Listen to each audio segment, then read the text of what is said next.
So, if you know me and you know my future plans, you may be wondering, what do I think of the new Masters of the Universe movie? Now, I might have some notes to say on that, but the short version is I'm going to give it about a 7, maybe 7.5 out of 10. It's good fun. It's a nice cheesy action romp.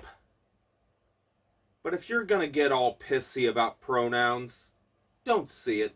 Save your bitching and whining for something else. As for everyone else, hold on, I better get better dressed for this. Okay, now on to the actual review of the movie. It looks amazing. I got a little bit of Star Wars prequel with it, just with all the green screens and added environment, but hey, this works for it. It looks amazing.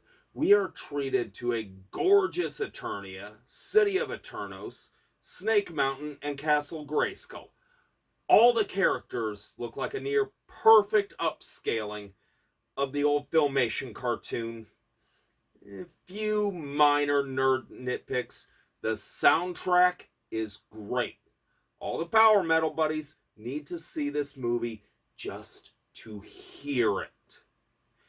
If I got one minor nerd nitpick about it, it really needed Holding Out for a Hero by Bonnie Tyler in the runtime.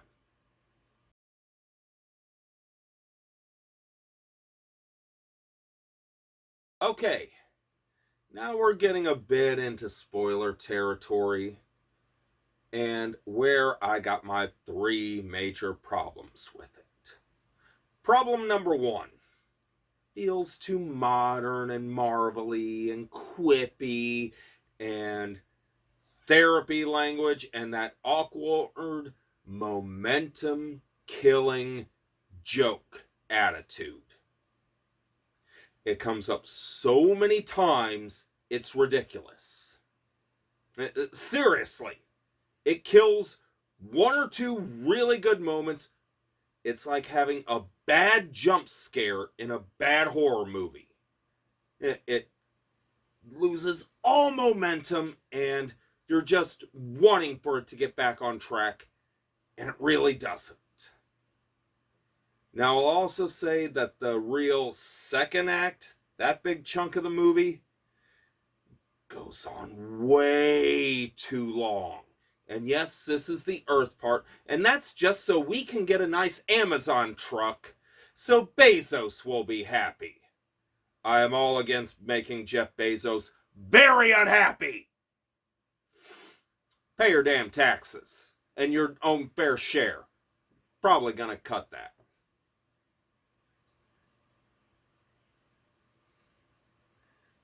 Okay, humor. Now, most of the jokes in this really are above average. I was laughing my ass off at quite a few things, but the tone and pacing of everything really kills it. I mean, honestly, they're trying to be super serious on everything, but while still trying to lean into cheesy 80s stupidity and a healthy dose of homoeroticism, which, again, I was laughing my ass off. If you have a character named Fisto and near-naked barbarians running around, getting all sweaty and punching each other right in the groin, please, give us more of that. But just don't try to go super serious and sad. And again, the plot, pacing, and tone, very inconsistent.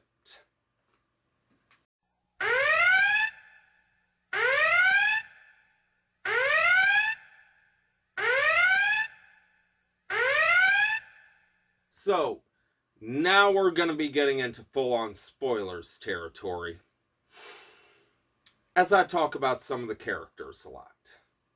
So, as for He-Man, I want to punch that muscle-bound moron right in the face!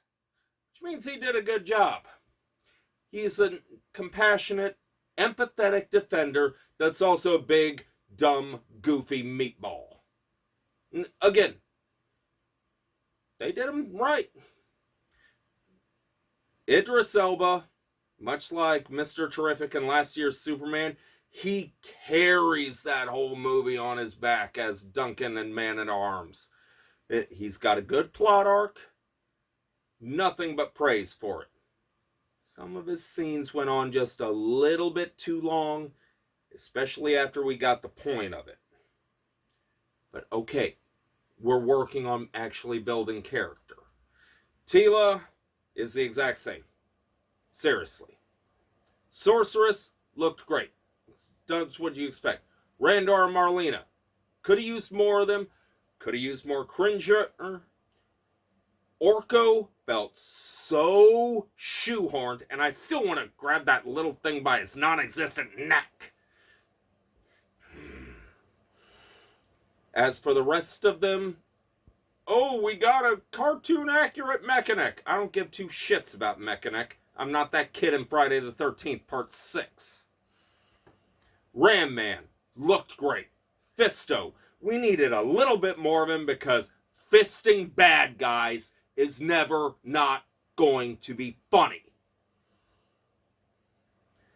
And I mean, there's plenty of other characters that I'm probably missing on the good guys' side, but whatever. Now let's talk about the fun thing. The villains.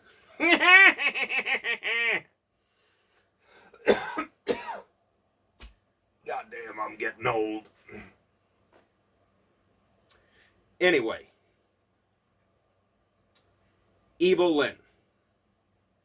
Allison Brie did her homework. She understood the assignment. Pure, campy cheese from her. She knew it. She had it down. I was laughing at her several times. And I can say, oh, but she's not Meg Foster with those blue eyes and that whole... where was I? But yeah, she did great. She did great. Trapjaw looks like a big, dumb, stompy cyborg. Perfect. Beastman, little bit inconsistent with.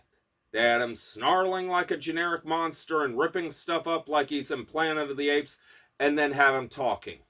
Just mix it up a little more. That's all you need to do. Who else was in it? Karg, good to see that 87 weirdo make a comeback. Spikor, okay, he was responsible for a cool death. And again, most of the villains did really good. Now we gotta get into why you definitely clicked on this, especially if you know what I have planned with Evil Never Dies.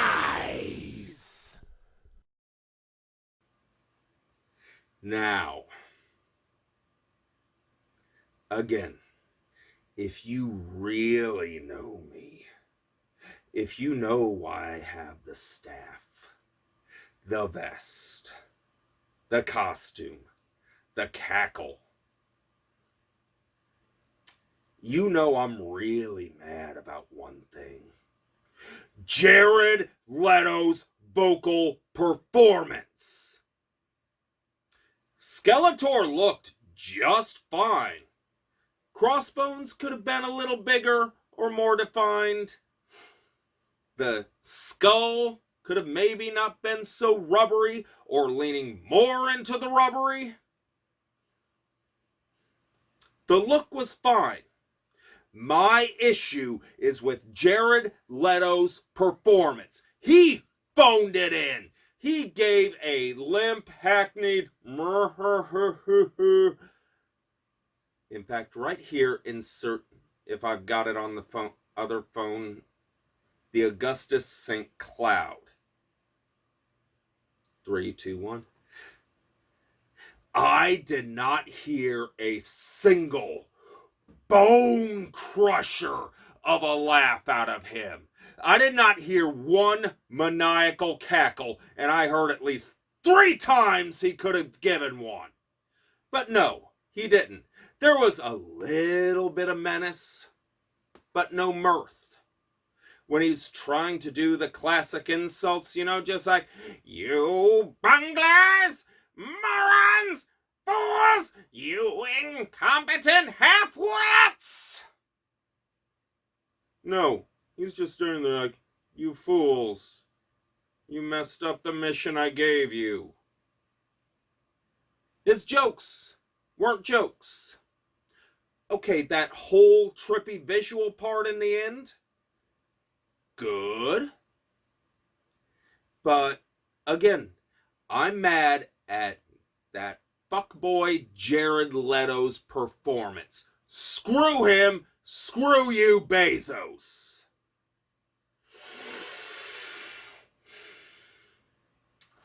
Once again, I heard almost no menace. I heard no hair trigger rage. I heard no laughter at it because a skull always has to smile. You don't got that much choice, so read my non-existent lips. I could do that better than Jared Leto, and I've had Alan Oppenheimer tell me so. So again, there's my review. Happy Pride. Be gay. Do crimes. Go see the movie if you want to. If you don't, I don't care. Good enough. Until we meet again!